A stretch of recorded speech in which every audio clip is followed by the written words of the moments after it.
Assalamualaikum warahmatullahi wabarakatuh. Di sini saya akan melakukan pemeriksaan kesadaran.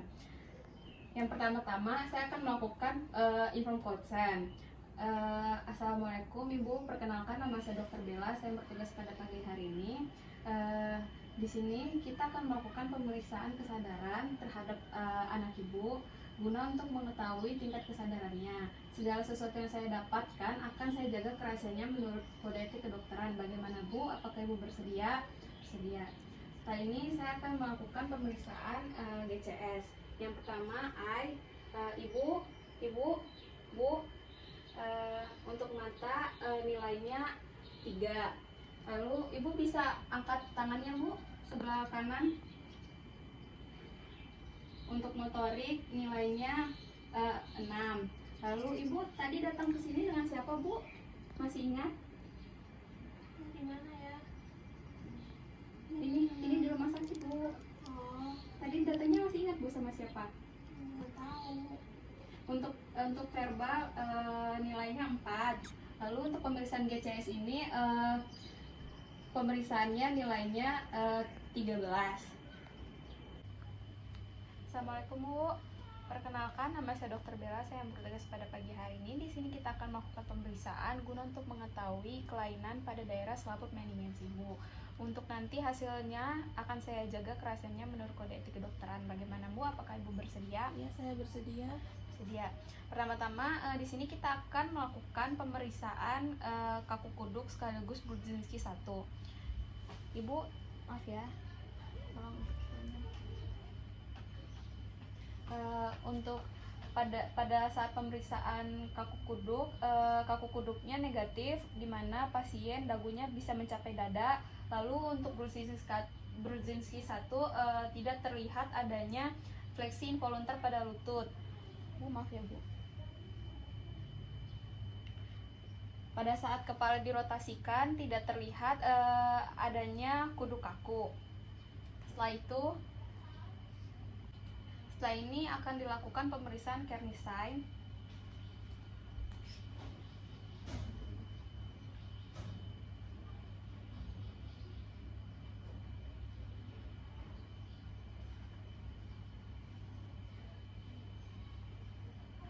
Pada Kernisign negatif, di mana pasien dapat melakukan ekstensi lebih dari 135 derajat. Setelah itu akan dilakukan pemeriksaan Brudzinski 2.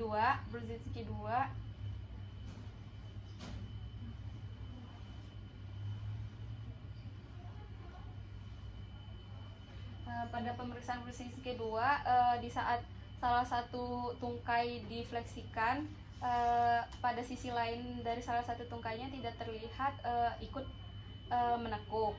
Lalu dilanjutkan untuk Brudzinski 3, ditekan di daerah tulang zigomatikum, tidak terlihat adanya gerakan involuntar fleksi pada kedua ekstremitas atas. Setelah itu dilakukan pemeriksaan lasek pada tungkai bawah.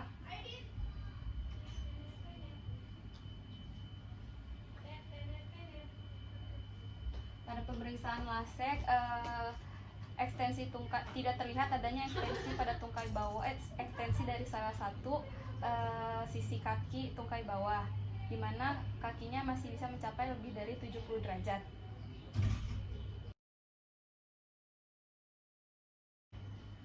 Assalamualaikum Ibu, perkenalkan nama saya Dr. Bella. Saya yang bertugas pada pagi hari ini.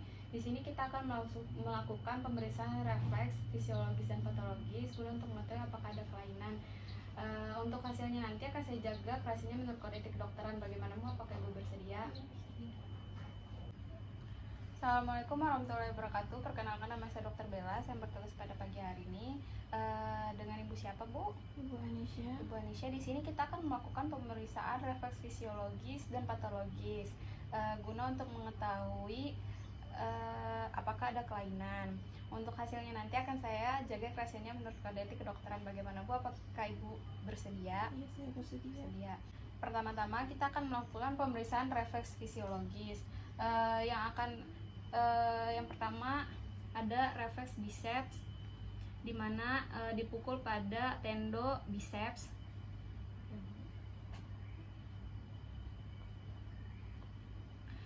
Pada tendo biceps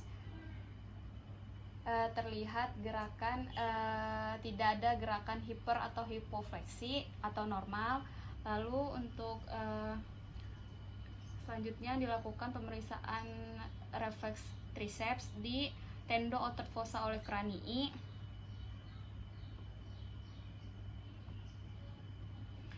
Pada refleks triceps tidak ada hiperfleksi dan hipofleksi atau normal.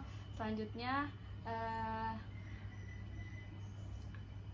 dilakukan refleks brachioradialis di tendo brachioradialis pada radius bagian distal.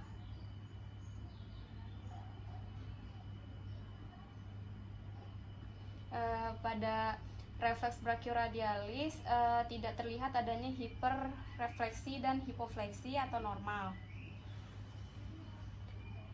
Lalu dilanjutkan dengan tangan sebelah kanan di bagian untuk mengecek refleks biceps.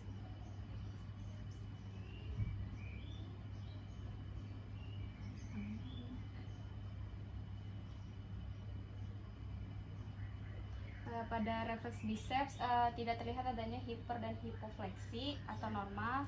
Dilanjutkan dengan pemeriksaan refleks triceps di bagian tendo otot fossa olecranii.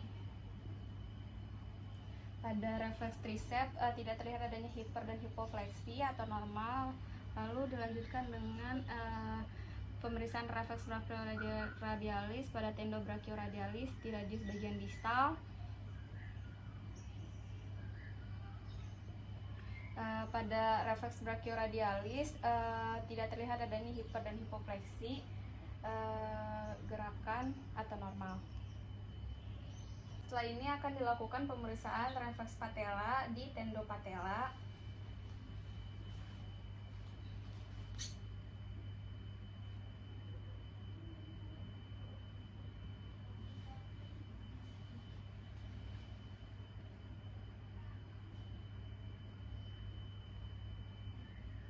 Pada pemeriksaan refleks patella kiri dan kanan tidak terlihat adanya hiperfleksi dan hipofleksi atau normal.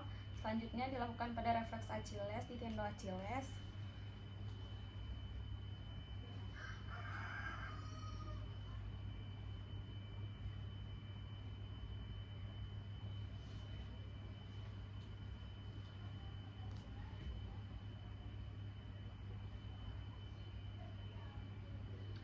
Pada refleks tendo Achilles tidak terlihat adanya refleks hiperfleksi dan hipofleksi atau normal.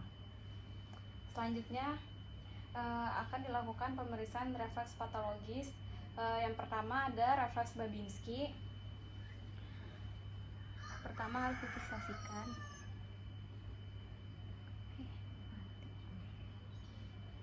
Digores dari lateral ke medial. Pada Babinski tidak ada pergerakan dorsofleksi ibu jari kaki sebelah kanan. Lalu dilakukan pada kaki sebelah kiri.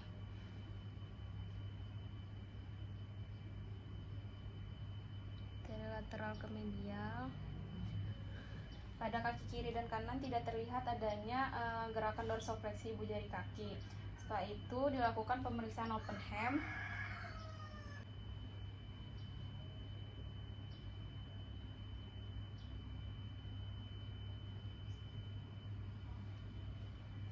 Pada kedua tungkai. Pada pemeriksaan open hem tidak terlihat adanya gerakan dorsifleksi ibu jari kaki kiri dan kanan. Setelah ini dilakukan pemeriksaan Hoffmann-Trauner. Pemeriksaan Hoffmann-Trauner. Pada saat pemeriksaan Hoffmann-Traunernya negatif, tidak terdapat gerakan menggenggam pada jari-jari yang lain. Dilakukan pada tangan sebelah kanan. Hoffmann-Trauner tangan sebelah kanan tidak terlihat adanya gerakan menggenggam pada jari-jari yang lain atau Hoffmann-Trauner negatif. Ya Ibu, pemeriksaan hari ini sudah selesai. Terima kasih atas kerjasamanya. Wassalamualaikum warahmatullahi wabarakatuh.